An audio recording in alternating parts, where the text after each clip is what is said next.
Assalamualaikum warahmatullahi wabarakatuh. Pada kesempatan ini saya akan membahas tentang pengujian hipotesis rata-rata, yaitu lebih tepatnya hipotesis satu rata-rata dengan sampel kecil di mana n-nya kurang dari atau sama dengan 30. Nah, untuk pengujian hipotesis satu rata-rata dengan sampel kecil, itu kita uji statistiknya menggunakan distribusi T. Seperti biasa untuk pengujian hipotesis itu ada 5 step. Yang pertama adalah formulasi hipotesis, lalu kita cari nilai T tabelnya karena ini posisi nilainya n-nya kurang dari 30, itu kita pakai T tabel, lalu kita tentukan kriteria pengujian, lalu uji statistik, dan yang terakhir adalah kesimpulan. Nah, untuk formulasi hipotesis itu ada 3 ya, ada 3 kemungkinan. Yang pertama tergantung soalnya, yaitu mu sama dengan mu 0, di mana alternatifnya yaitu mu lebih besar dari mu 0. Selanjutnya mu sama dengan mu 0, dengan hipotesis alternatifnya yaitu mu kurang dari mu 0. Lalu mu sama dengan mu 0, di mana hipotesis alternatifnya adalah mu tidak sama dengan mu 0. Nah, ini kita bisa pilih salah satu tergantung nanti soalnya seperti apa ya.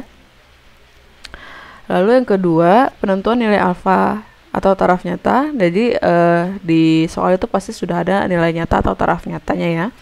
Tapi kalau tidak ada, bisa kita tentukan sendiri untuk menentukan nilai dari T tabelnya atau T alfanya.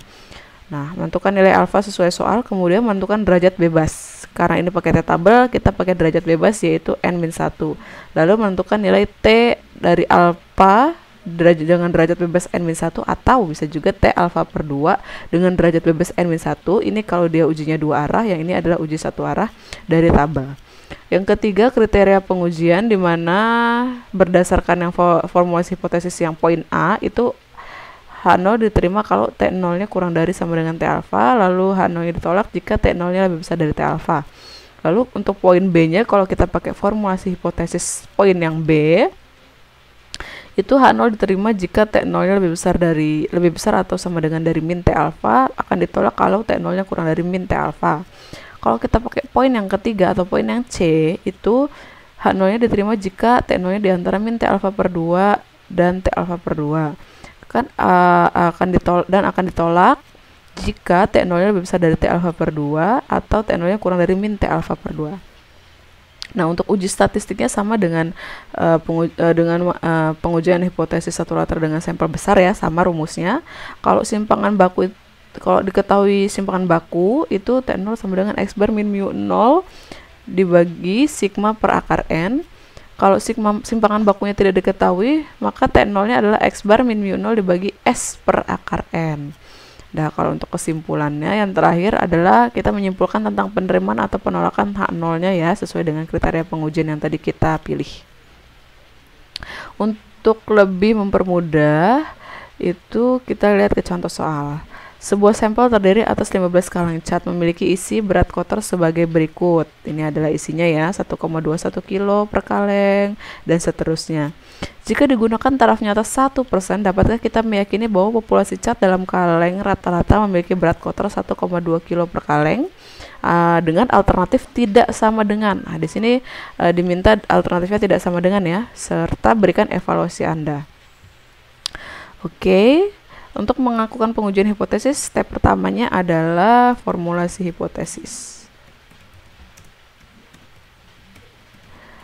Formulasi hipotesis di sini adalah alternatifnya tidak sama dengan, di sini jelas ya.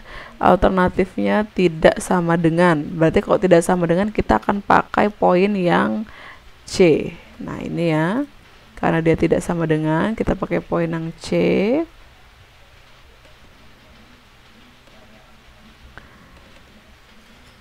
Oke, ini adalah formulasi hipotesisnya. Lalu step yang kedua adalah penentuan nilai alfa.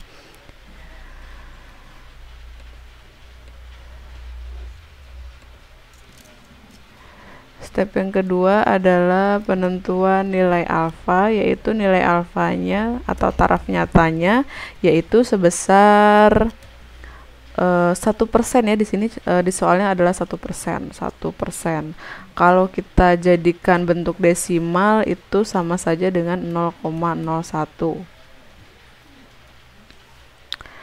0,01 ya. Di sini kalau tidak sama dengan berarti dia kalau tidak sama dengan berarti dia pakai T alfa per 2 ya. Berarti ini ada nilai alfanya. Kalau alfa per 2 nya berarti tinggal 0,01 dibagi dengan 2 ya. Berarti 0,005. Selanjutnya derajat bebas. Nah, di sini derajat bebasnya adalah n-1. Di sini jumlahnya adalah 1 2 3 4 5. 5 ke bawahnya 3 berarti 5 kali 3 15 ya. 15 dikurangi 1 adalah 14. Itu derajat bebasnya, sehingga kalau kita mau cari nilai dari T 0,005 dengan derajat bebasnya 14, itu kita bisa lihat di tabel ya, di tabel T-nya. Nah, ini tabel T-nya. Ini adalah 0,005 dengan derajat bebasnya 14 yang ini ya. Yaitu adalah 2,977.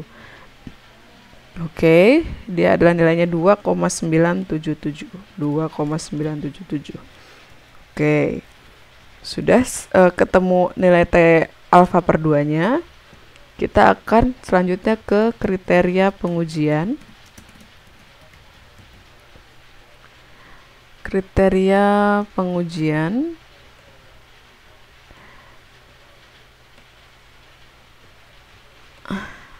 Oke, di sini kriteria pengujiannya tadi kita pakai poin yang C ya, di mana mu-nya tidak sama dengan mu 0. Ini alternatifnya mu-nya tidak sama dengan mu 0, berarti kita akan mengambil yang ini.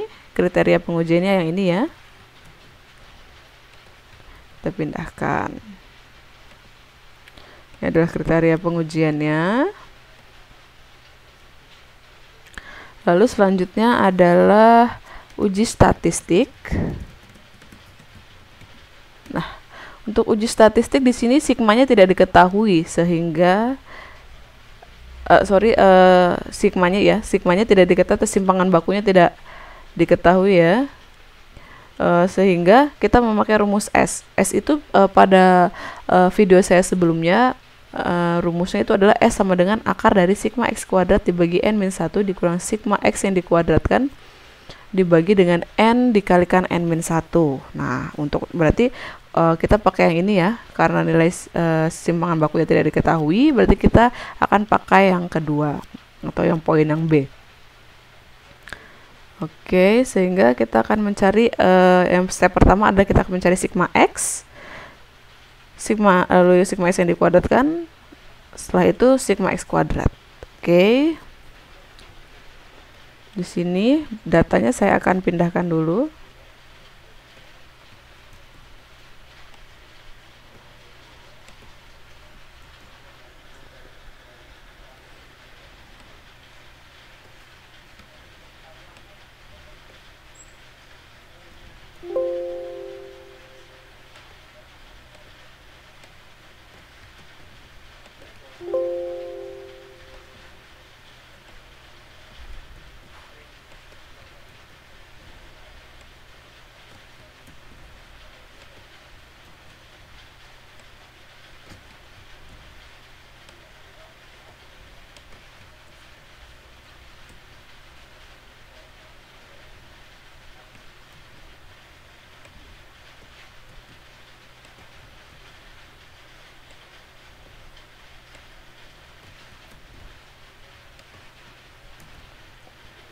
Oke, ini adalah datanya yang tadi ya, yang di atas ini. Lalu kita akan mencari nilai dari sigma X-nya terlebih dahulu ya. Sigma X-nya dulu. Nah, ini ya. Sigma X-nya kita cari.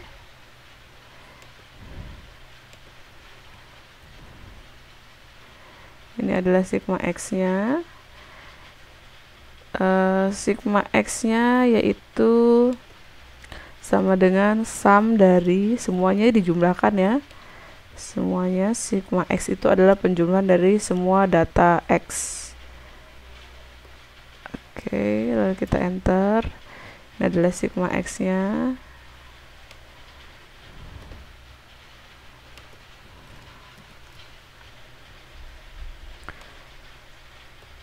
Lalu setelah itu kita akan mencari sigma X yang dikuadratkan. Nah, ini ya.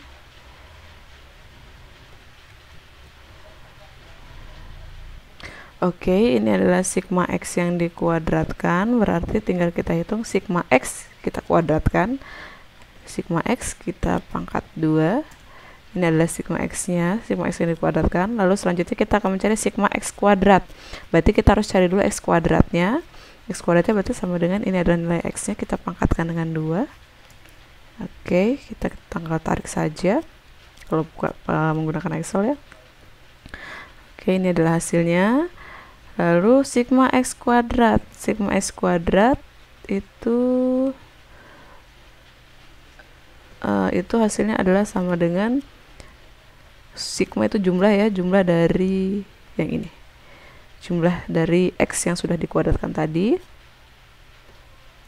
Kita enter. Setelah itu kita cari nilai N-nya. N-nya itu tadi adalah sama dengan jumlah datanya ada berapa ya. Ini lalu kita enter. Setelah itu kita bisa cari S-nya. S-nya itu rumusnya adalah SQRT itu adalah akar ya, akar dari sigma X kuadrat yang ini dibagi dengan N min 1 lalu dikurangi dengan sigma X yang dikuadratkan dibagi dengan N dikalikan N min 1.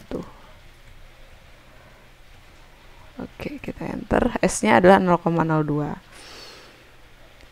Sudah ya. Selanjutnya sudah dapat nilai S-nya. Nah, tadi kita karena simpangan bakunya tidak diketahui, jadi kita pakai rumus yang ini ya.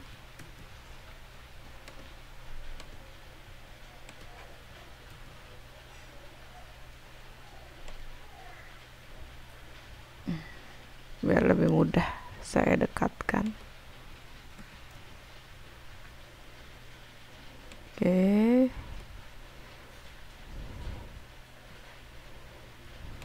Sini aja. Nah, sudah ya. Berarti sudah dapat. Nah, sekarang kita akan menentukan T0. Kalau untuk menentukan T0 itu kita harus cari X bar-nya dulu, terus sama mu 0-nya. X bar-nya. X bar itu adalah rata-rata dari datanya. Berarti sama dengan average dari rata-ratanya ini ya.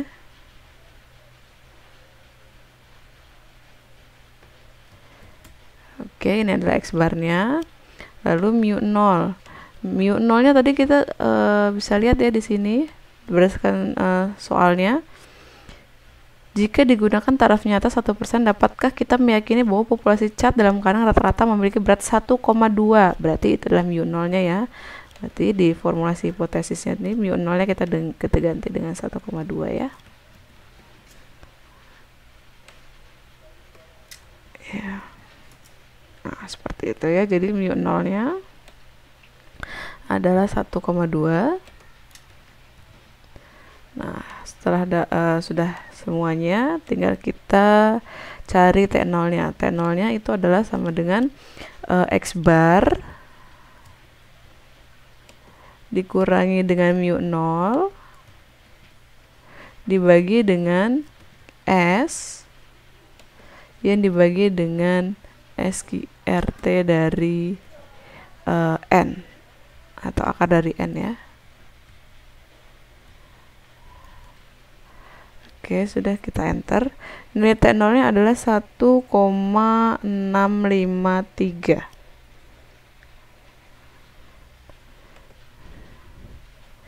Ya, nilainya adalah 1,653. Sehingga kalau dilihat dari hipotesisnya ya, ini kita ganti dulu ya, tadi ya belum diganti ya. T alfa per 2 nya itu adalah berapa tadi di atas 2,977.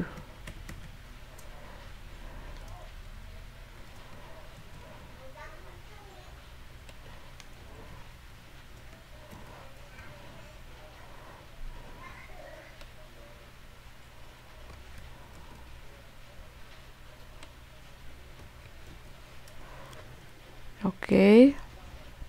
Di sini bisa kita lihat T0-nya 1,653. Berarti dia di antara min 2,977 sama 2,977 ya. Kita bisa lihat di kriterianya ini.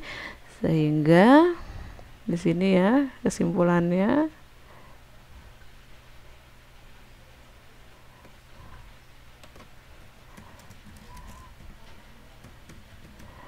di sini karena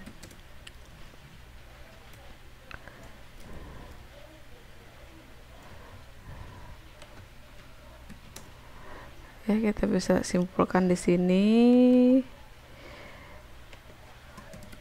karena T0 itu sama dengan 1,653,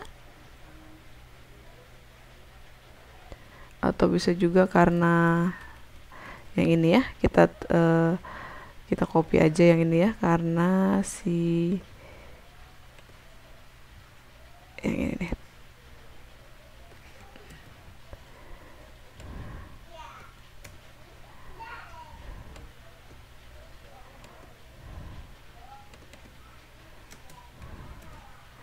Karena T0 itu di antara 1,653 ya. Ya, dari sini maka H0-nya diterima. Kalau di sini H0-nya diterima, berarti mu-nya sama dengan 1,2. Mu tadi ya, mu tadi adalah berat kotornya ya.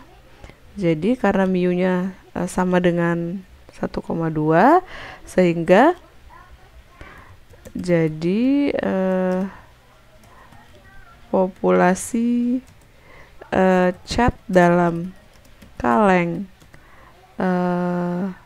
secara rata-rata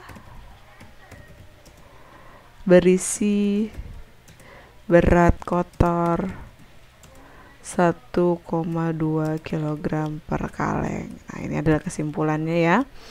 Karena tadi hasilnya dia H0 diterima, jadi kesimpulannya seperti ini. Oke, demikianlah pembahasan mengenai pengujian hipotesis satu rata-rata di mana sampelnya kurang dari sama dengan 30. Saya akhiri. Assalamualaikum warahmatullahi wabarakatuh.